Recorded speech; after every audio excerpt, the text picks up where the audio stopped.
नमस्कार, मैं हूं सुमित अवस्थी।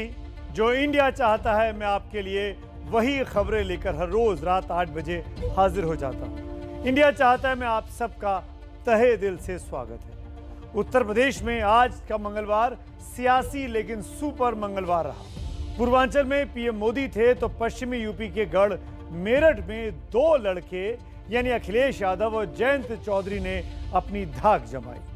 आज सबसे ज्यादा इंडिया यही जानना चाहता है कि जाटलैंड में जयंत चौधरी अखिलेश यादव की साइकिल की सवारी करने तो जा रहे हैं, लेकिन क्या वो साइकिल सत्ता तक पहुंच पाएगी?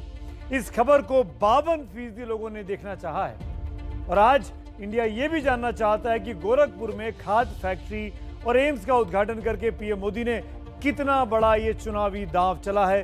इस खबर को 25% लोगों ने अपनी वोटिंग से पसंद किया है। और इंडिया आज ये भी जानना चाहता है कि जब ओमिक्रॉन के जरिए कोरोना की तीसरी लहर की आशंका जताई जा रही है, उस वक्त बचाव की हमारे देश में तैयारी कितनी है। तो जो यूपी की खबर है, आज यूपी में सबसे अधिक हलचल है, तो क्यों ना आपकी पसंद के मुताबिक हर रोज की तरह अपने बुलेटिन की शुरुआत की जाए। यूपी में बीजेपी को दमदार टक्कर देने के लिए इस बार अखिलेश यादव ने जयंत चौधरी को भी साथ ले लिया है, ताकि कहीं कोई कमी न रह जाए। आज मेरठ रैली से यूपी के ये नए दो लड़के एक साथ पहली बार सार्वजनिक मंच पर नजर आए। अखिलेश की लाल टोपी की गूंज गोरखपुर में प्रधानमंत्री मोदी की रैली तक सुनाई पड़ी है। आपको देखनी होगी मेरे सहयोगी पंकज झा की यह खास रिपोर्ट, ये समझने के लिए कि ये दो लड़के खास तौर पर पश्चिमी यूपी या जाटलैंड में किस तरह की धमक जमाने की तैयारी में। अखिलेश यादव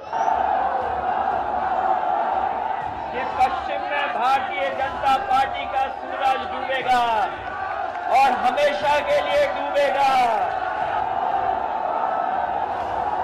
इस बार किसानों का इंकलाब होगा और 22 में बदलाव होगा। ये सभा में जो लाल हरा सफेद हमें दिखाई दे रहा है, ये वो लोग हैं जो बदलाव ला रहे हैं।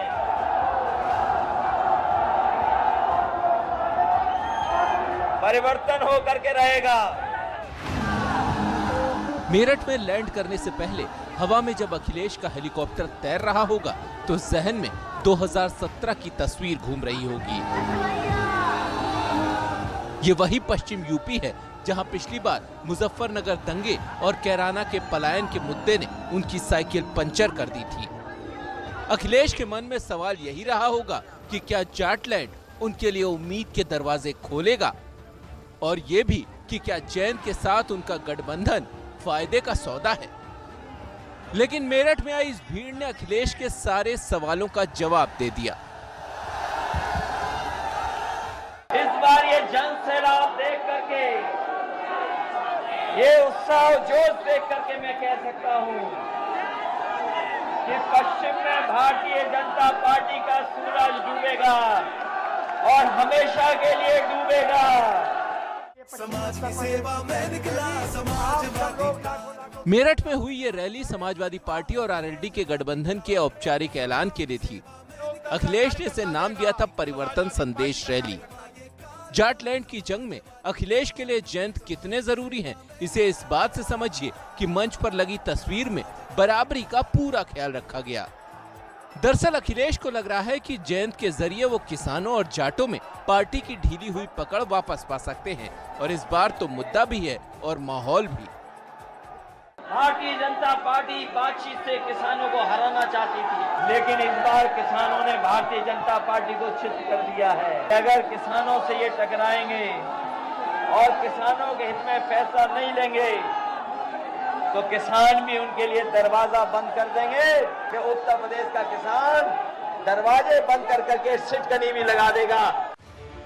दरअसल पिछले चुनाव में मुजफ्फरनगर दंगे और कैराना पलायन को मुद्दा बनाकर बीजेपी ने पश्चिमी यूपी में समाजवादी पार्टी को बुरी तरह हराया था। 2017 के विधानसभा चुनाव में इस इलाके में दंगा और पलायन इतना बड़ा मुद्दा बन गया था कि जाट और मुस्लिम वोटों का बंटवारा हो गया। जाट और हिंदू वोट एक तरफा बीजेपी के खाते में चला गया। इस बार बीजेपी की कोशिश ध्रुवीकरण के इसी गणित को फिर से बिठाने की है। लेकिन अखिलेश किसान आंदोलन के जरिए बीजेपी को इस बार पलटवार का कोई मौका देना नहीं चाहते हैं। नफरत की राजनीति कर रहे हैं और हमारे आपके बीच में खाई पैदा करते हैं समय समय पर। याद रखना, जो हमारे और आपके बीच में जो पैदा करे खाई, समझ लेना वही है भाजपाई। पश्चिमी उत्तर प्रदेश की राजनीति सिर्फ इस इलाके के लिए नहीं बल्कि पूरे यूपी चुनाव के लिए अहमियत रखती है। जिन्ना भी यही है और गन्ना भी यही। अगर चुनाव जिन्ना पर गया तो बीजेपी की बल्ले बल्ले और गन्ना सेंटर पर आया तो अखिलेश की पौबारा। फिलहाल तो किसानों की नाराजगी से बीजेपी की मुश्किलें बढ़ी हुई हैं और यही वजह है कि अखिलेश विकास के रास्ते योगी आदित्यनाथ के पलायन के सपने देखने में लगे हैं। विकास के घोड़े दौड़ा रहे हैं सवार होकर के। वही फिल्मी घोड़ा है जो हिलता डुलता तो है लेकिन आगे नहीं बढ़ता।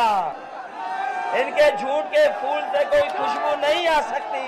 चिलमजीवी कभी उत्तर प्रदेश का विकास नहीं कर सकते। जो पलायन की बात कर रहे हैं वो पलायन होकर के खुद आए हैं, इसलिए इन्हें भी वापस भेजना है। मेरठ में लाल टोपी वालों की भीड़ देखकर अखिलेश गदगद हो रहे थे तो उसी वक्त गोरखपुर की रैली में प्रधानमंत्री लाल टोपी से यूपी को अलर्ट कर रहे थे। मोदी ने लाल टोपी पर निशाना साधा तो अखिलेश ने मुद्दों की बरसात कर दी। लाल टोपी वालों को लाल बत्ती से मतलब रहा है।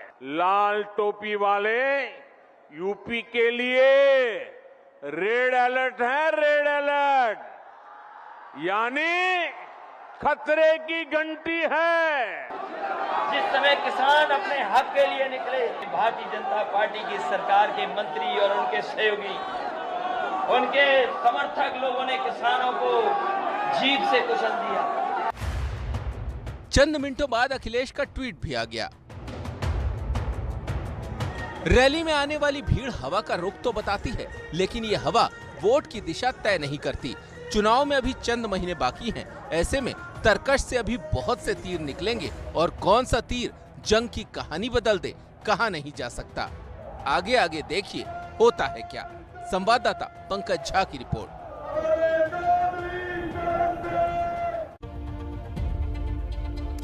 पश्चिमी यूपी में अखिलेश और जयंत थे तो पूर्वांचल में पीएम मोदी।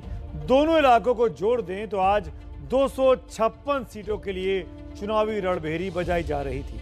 पीएम मोदी ने भी इशारों में ही सही, जिस पर हमला बोला वो समाजवादी पार्टी और अखिलेश यादव है, यानी लाल टोपी वाले। और अब आज की लीड स्टोरी पर मेरी राय आप जान लीजिए। मेरी राय है कि यूपी में चुनाव मुख्यमंत्री योगी बनाम अखिलेश यादव सीधे तौर पर अब बनता जा रहा है, क्योंकि दोनों तरफ भीड़ का हुजूम देखकर इसी बात का अंदाजा सीधे तौर पर लग रहा है कि यूपी चुनाव योगी बनाम अखिलेश होता जा रहा है।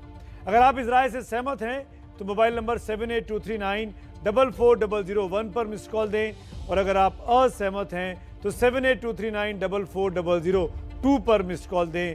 इस पूरे शो के दौरान आप अपनी राय मिस कॉल के जरिए मुझे भेज सकते हैं और मैं आखिर में दिखाऊंगा वो नतीजे भी कि कितनी लोग मेरी राय के साथ सहमत हैं और कितने नहीं हैं।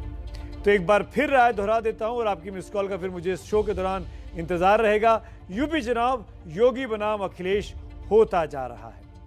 आगे बढ़ता हूं। अखिलेश और जयंत में अभी सीटों का फैसला नहीं हुआ है, उसका अनाउंसमेंट भी नहीं हुआ है। वैसे आरएलडी ने जिसके साथ गठजोड़ किया वो गठजोड़ कभी सत्ता की मंजिल तक नहीं पहुंच पाया है। ये बेहद दिलचस्प आंकड़े हैं। आरएलडी जिस के साथ जुड़ी है वो कभी भी सरकार में नहीं आ पाई है, उल्टा वो चुनाव हार गई है। 2002 के विधानसभा चुनाव में जयंत चौधरी के पिता अजीत सिंह ने बीजेपी से गठबंधन किया था, लेकिन कोई फायदा नहीं हुआ, बीजेपी की सरकार चली गई। 2012 में आरएलडी का गठबंधन कांग्रेस से हुआ, जिससे ना कांग्रेस को फायदा हुआ और ना ही अजीत सिंह को, क्योंकि 2012 में अखिलेश यादव की सरकार बनी थी। लोकसभा चुनाव की बात करें तो 2004 में मुलायम सिंह यादव के साथ गठजोड़ किया, लेकिन समाजवादी पार्टी को कांग्रेस वाले यूपी में जगह तक नहीं मिली, यानी वो सत्ता के साथ रहते हुए भी सत्ता से बाहर थी। 2009 में अजीत सिंह ने बीजेपी से हाथ मिलाया तो बीजेपी की सरकार नहीं बन पाई थी केंद्र में। 2014 में अजीत सिंह ने कांग्रेस से फिर हाथ मिलाया, अब कांग्रेस का सुपड़ा साफ हो गया। 2019 में एसपी बीएसपी का जूनियर पार्टनर बने, लेकिन कोई फायदा नहीं हुआ उस महागठबंधन में जिसका मुकाबला सीधे नरेंद्र मोदी और योगी आदित्यनाथ की जोड़ी के साथ था। न अजीत सिंह को फायदा हुआ, न अखिलेश यादव को फायदा हुआ और न ही मायावती को फायदा हुआ था। अजीत सिंह तो अब रही नहीं, अब उनके बेटे जयंत चौधरी ने अखिलेश के साथ गठबंधन किया है। तो इंतजार कीजिए कि जो भूल अजीत सिंह के साथ होती रही, क्योंकि वो जहां जहां गए सरकार से दूर हो गई वो पार्टियां जिनके साथ उन्होंने गठबंधन किया, क्या वो जो पनौती थी या वो जो भूल थी, वो जो बोझ था, वो क्या जयंत चौधरी अपनी किस्मत से इस बार बदल पाएंगे। वैसे बीजेपी से आरएलडी का जब भी गठजोड़ हुआ है उसकी सीटों में सुधार हुआ है। आज पश्चिमी यूपी में अखिलेश जयंत अपना दम दिखा रहे थे तो पूर्वी यूपी में प्रधानमंत्री नरेंद्र मोदी और मुख्यमंत्री योगी आदित्यनाथ थे। बीजेपी और एसपी आरएलडी की रैली ने पूरब से पश्चिम तक विधानसभा की 256 सीटों पर रणभेरी बजा दी है। पीएम मोदी ने विकास का हवाला देकर बीजेपी की दावेदारी जनता के बीच पेश कर दी। मेरे सहयोगी संजय त्रिपाठी की ग्राउंड से ये सीधी रिपोर्ट। यशस्वी प्रधानमंत्री नरेंद्र मोदी जी आपके समक्ष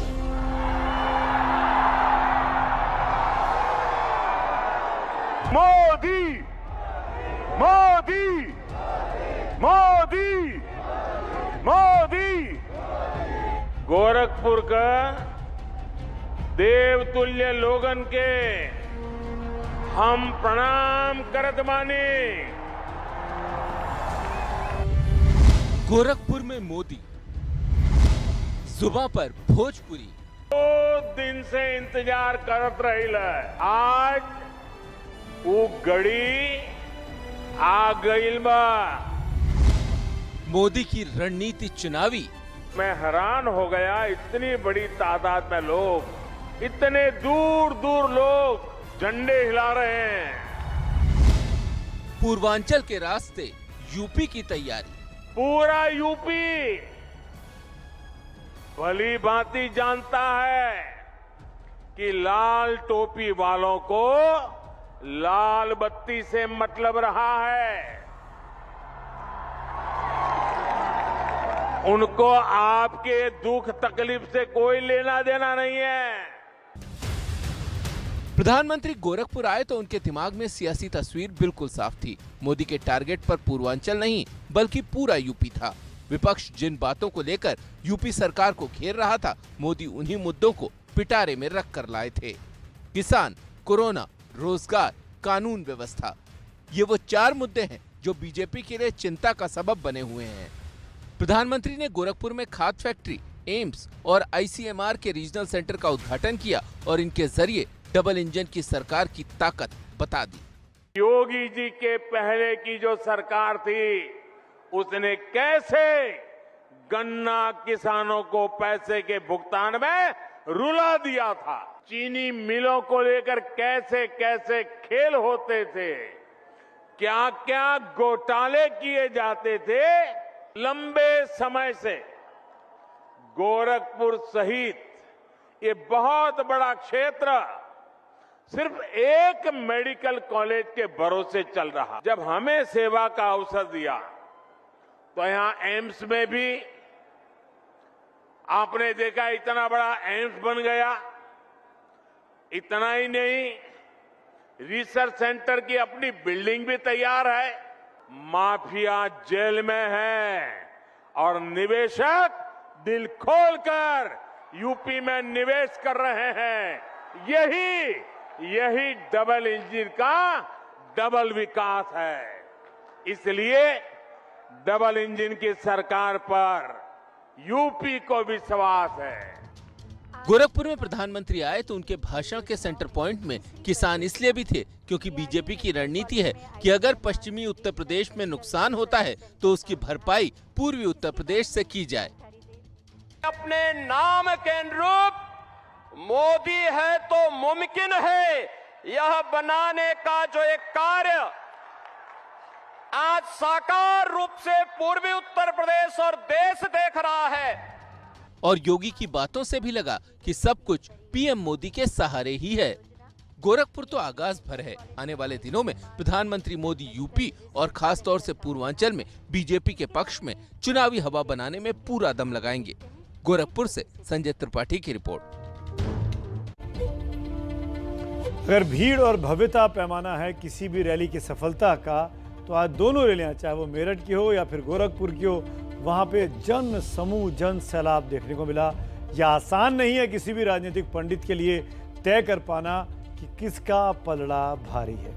दोनों रैलियां बिल्कुल बराबरी की दिखाई दे रही थी। आगे बढ़ते कुछ दिलचस्प आंकड़े आपको दिखाना चाहूंगा, और ये आंकड़े कुछ इस तरीके के हैं कि जब जब चुनाव आता है तब तब आप देखेंगे विकास के काम की लगातार बरसात होने लगती है। हम कुछ आंकड़े आपके सामने रखते हैं। चुनाव की घंटी बजती है तब विकास की दमदार तरीके से सियासी मानचित्र पर एंट्री हो जाती है। मैं दो आंकड़े रख रहा हूं, 19 का आंकड़ा और 21 का आंकड़ा। जब 19 में विकास के कार्यक्रम शुरू किए गए थे तब यूपी का चुनाव 3 साल दूर था। अब 21 है, यूपी का चुनाव 3 महीने दूर है। तो आप देखिएगा 19 बनाम 21 के इस विकास की जंग को। पिछले साल 20 में तो कोरोना की मार थी, इसीलिए बात समझ में आती है, विकास के बड़े काम नहीं दिखाई दिए। लेकिन 19 की अगर बात की जाए, जब कोरोना नहीं था उसके पहले का काल, यूपी की बात करें तो जुलाई से दिसंबर के बीच 3 बड़ी चीजें हुई थी। बनारस में पूर्व प्रधानमंत्री लाल बहादुर शास्त्री की प्रतिमा का अनावरण किया गया था, प्रधानमंत्री मोदी ने खुद किया था।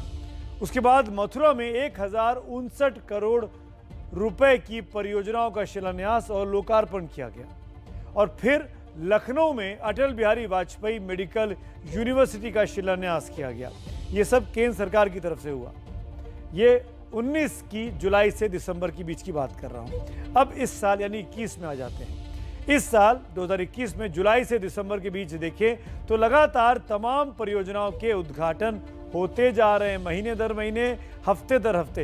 कहीं पे उद्घाटन है, कहीं पे शिलान्यास है, तो कहीं पे लोकार्पण है। जुलाई में वाराणसी में रुद्राक्ष समेत 1583 करोड़ रुपए की योजनाओं का उद्घाटन हुआ। सितंबर में अलीगढ़ में राजा महेंद्र प्रताप यूनिवर्सिटी का शिलान्यास किया गया। अक्टूबर में कुशीनगर समेत 9 जिलों में मेडिकल कॉलेज और लखनऊ में 5000 करोड़ की परियोजनाओं का उद्घाटन किया गया था। इसके बाद आता है नवंबर का महीना। यहां पर पूर्वांचल एक्सप्रेसवे, झांसी में 3000 करोड़ की परियोजनाएं, नोएडा के पास जेवर में इंटरनेशनल एयरपोर्ट का शिलान्यास, ये सब कुछ नवंबर के महीने में हुआ। और अब आता है उसके बाद दिसंबर का महीना। दिसंबर के पहले हफ्ते में ही आज गोरखपुर में एम्स और खाद कारखाने का उद्घाटन प्रधानमंत्री ने कर दिया है। 4 दिन बाद वो बलरामपुर जा रहे हैं और 13 दिसंबर को वो काशी विश्वनाथ कॉरिडोर का उद्घाटन करने पहुंचेंगे।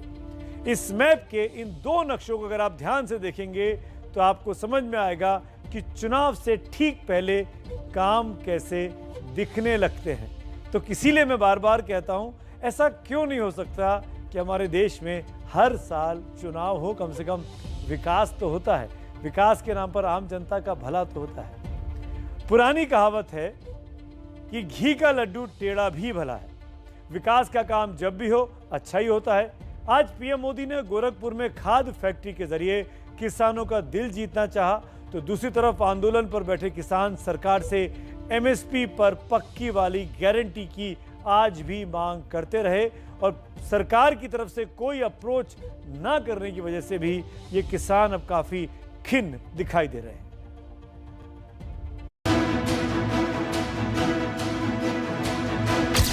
कहां तो लग रहा था कि मंगलवार की शाम ढलते ढलते किसानों का आंदोलन भी ढल जाएगा, लेकिन हुआ इसका ठीक उल्टा। अपनी मांग पर किसान अड़े हुए हैं। सवाल किया है कि कल समाप्ति हो सकती है, ऐसी हम कोई गारंटी नहीं दे रहे हैं। अगर सरकार गारंटी बातें सारी मानेगी तब वो होगा। अब समझिए कि सरकार और किसानों में बात कहां फंसी है। सरकार कह रही थी कि किसान पहले आंदोलन खत्म करें, फिर उन पर दर्ज मुकदमे वापस होंगे, लेकिन किसानों ने कहा कि पहले मुकदमे खारिज हों, फिर आंदोलन वापस लिया जाएगा। एमएसपी पर सरकार ने केंद्र, राज्य कृषि विशेषज्ञों और संयुक्त किसान मोर्चा के सदस्यों के साथ कमेटी बनाने का प्रस्ताव भेजा था। अब किसान कह रहे हैं कि आंदोलन उन्होंने किया है, इसलिए कमेटी में सिर्फ उनके सदस्य होने चाहिए। केंद्र सरकार ने आंदोलन के दौरान मारे गए किसानों के परिवारों को मुआवजे पर सैद्धांतिक सहमति दी है, जबकि संयुक्त किसान मोर्चा चाहता है कि पंजाब मॉडल के तहत पीड़ितों को 5 लाख का मुआवजा और नौकरी दी जाए। पराली बिजली जैसे दूसरे मुद्दों पर भी कुछ हद तक बात बन गई है, कुछ पर बननी बाकी है। लेकिन इस बीच राकेश टिकैत ने सरकार से नई मांग रख दी है। दिल्ली में ट्रैक्टर कौन लेकर आ गए हैं? ट्रैक्टर भी तो बंद है, 150 से ज्यादा ट्रैक्टर है भाई। अब लोग को तो नए ट्रैक्टर खड़े कर रखे हैं और ये कहते हैं ये किसान का ट्रैक्टर लेकर चलो भाई, जिस चीज कुछ तो काम निपटावे, करा एक काम नहीं। कंपनी में कोई ट्रैक्टर की कमी है कोई? राहुल गांधी ने भी एमएसपी से लेकर किसानों को मुआवजे तक के मुद्दों पर सरकार की तरफ सवाल उछाले। यहाँ है तो दूसरी तरफ संसद में सरकार के सामने एक सूची पेश कर दी कि आंदोलन के दौरान कितने किसानों की जान गई।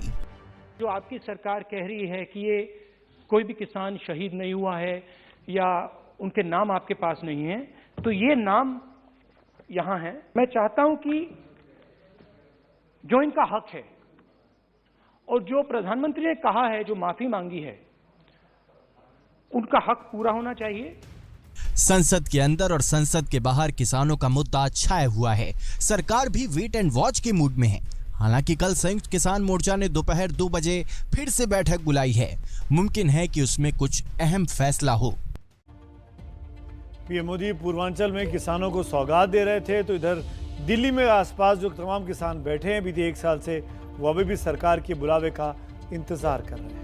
और अब आज की लीड स्टोरी पर अपनी राय आपके सामने दोहरा देता हूं।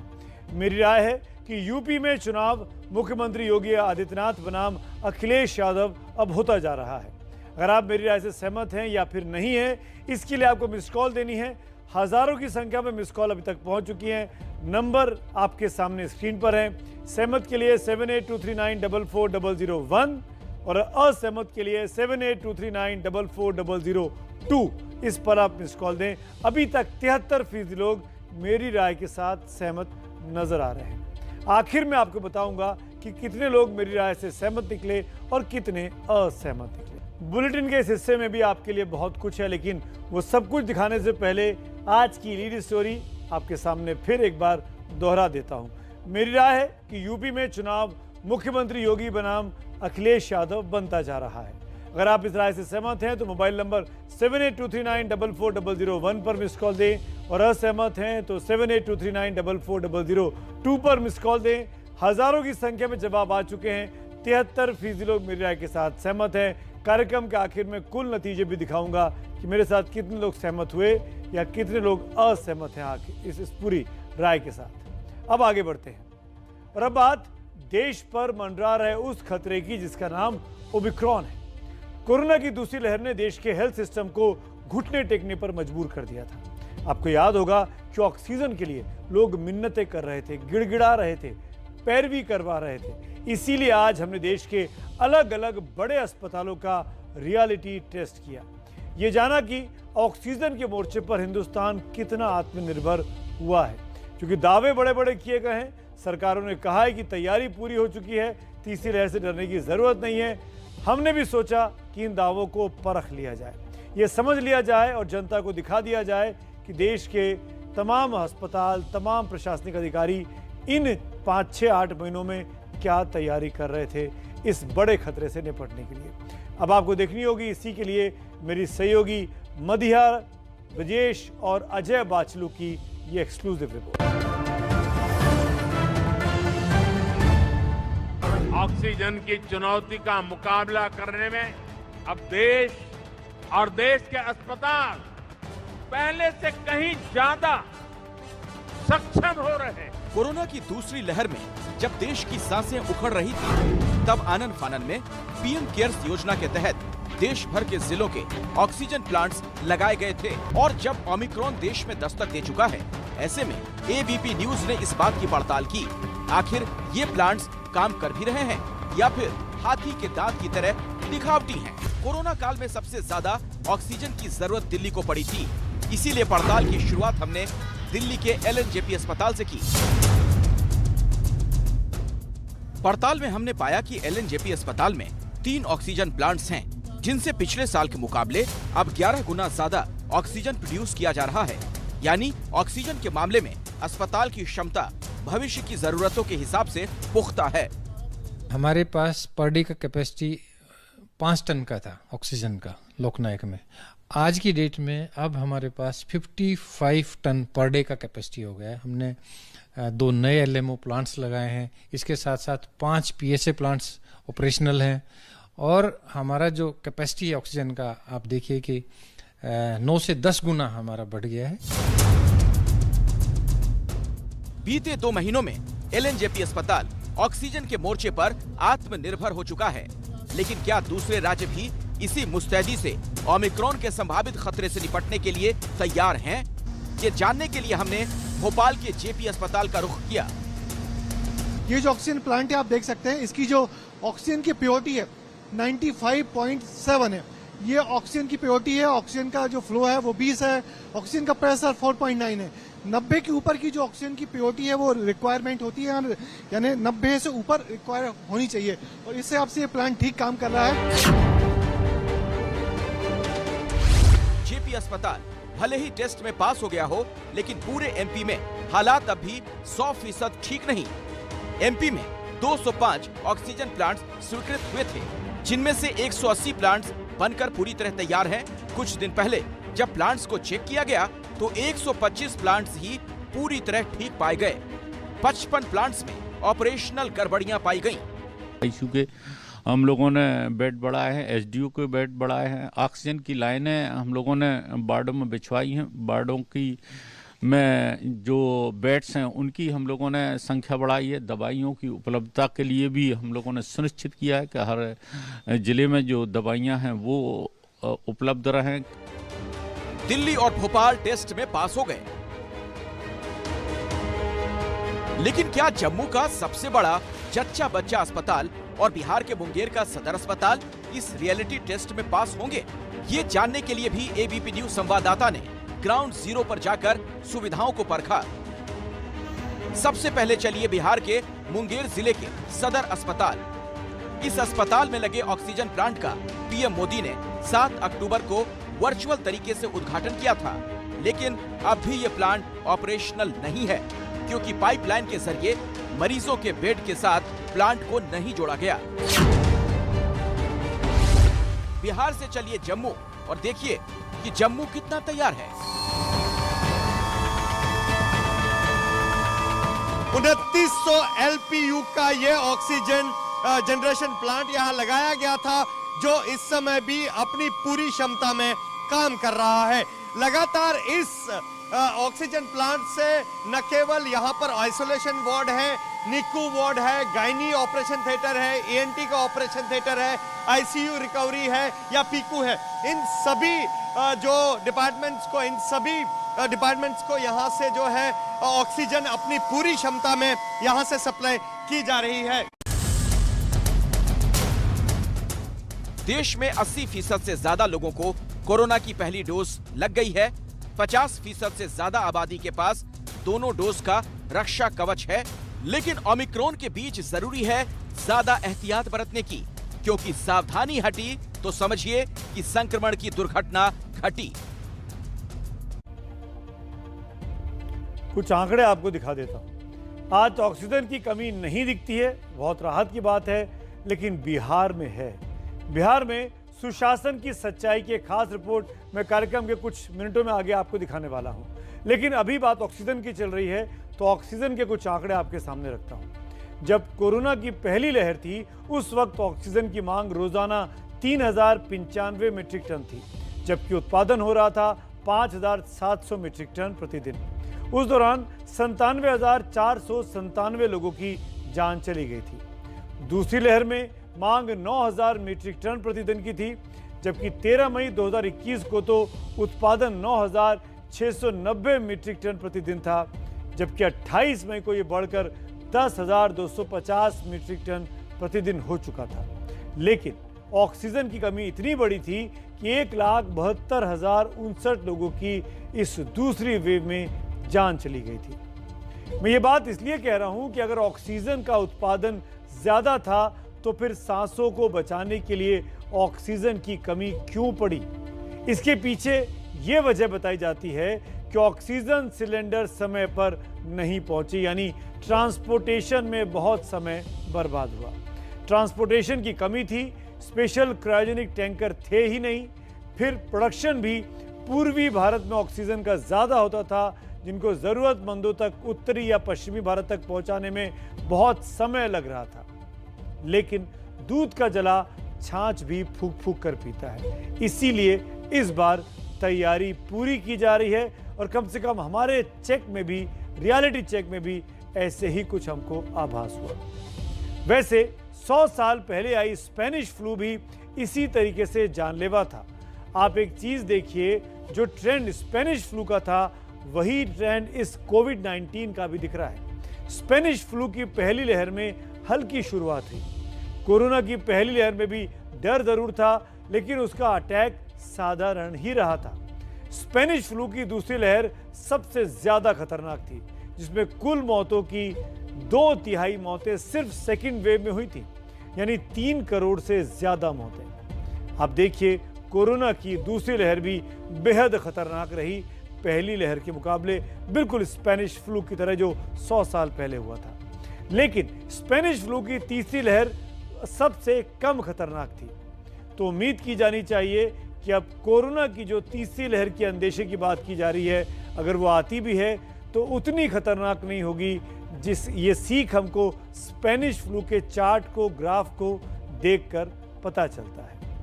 वैसे एक्सपर्ट कह रहे हैं कि ओमिक्रॉन से बचाव किया जा सकता है, वो ओमिक्रॉन जिसमें हर रोज नए केस बढ़ते जा रहे हैं।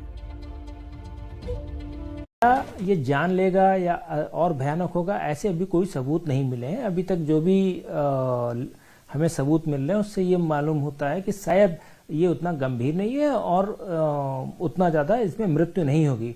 लेकिन फिर भी अभी हमें सतर्क रहने की ज़रूरत है, क्योंकि ये स्ट्रेन नया आया है और हमें कुछ समय तक सतर्कता से इसे ऑब्जर्व करना है, ताकि मालूम चले कि इसके क्या परिणाम निकल के आ रहे हैं। तो उम्मीद करनी चाहिए स्पेनिश फ्लू की तरह, डॉक्टर पुनीत मिश्रा की बातों की तरह, कि तीसरी लहर उतनी खतरनाक नहीं होगी जितनी दूसरी थी या पहली थी। खतरा जैसा भी हो, लेकिन सतर्क रहना बहुत ज़रूरी है। अपना बचाव कीजिए, मास्क ज़रूर पहनिए। हर रोज़ मैं आपसे दरख्वास्त करता हूँ, अपील करता हूँ, हमारी मुहिम से जुड़ने की कोशिश आपको अपील करता हूँ। #MaskUpIndia से जुड़िए और सिर्फ इतना करिए कि आपको मास्क पहनने का प्रण करना है। सार्वजनिक जगह जाएं तो मास्क ज़रूर लगा के जाएं। मास्क पहनी सेल्फी हमें भेजिए। आपकी तस्वीरें हर रोज़ इंडिया चाहता है कि मंच पर इसी तरीके से दिखाई जाती हैं, ताकि आपकी तस्वीरों को देखकर बाकी हिंदुस्तान के लोग भी प्रेरित हों, मास्क पहने और उनको भी हम यहाँ पर उनकी तस्वीर दिखाकर सम्मानित कर सकें।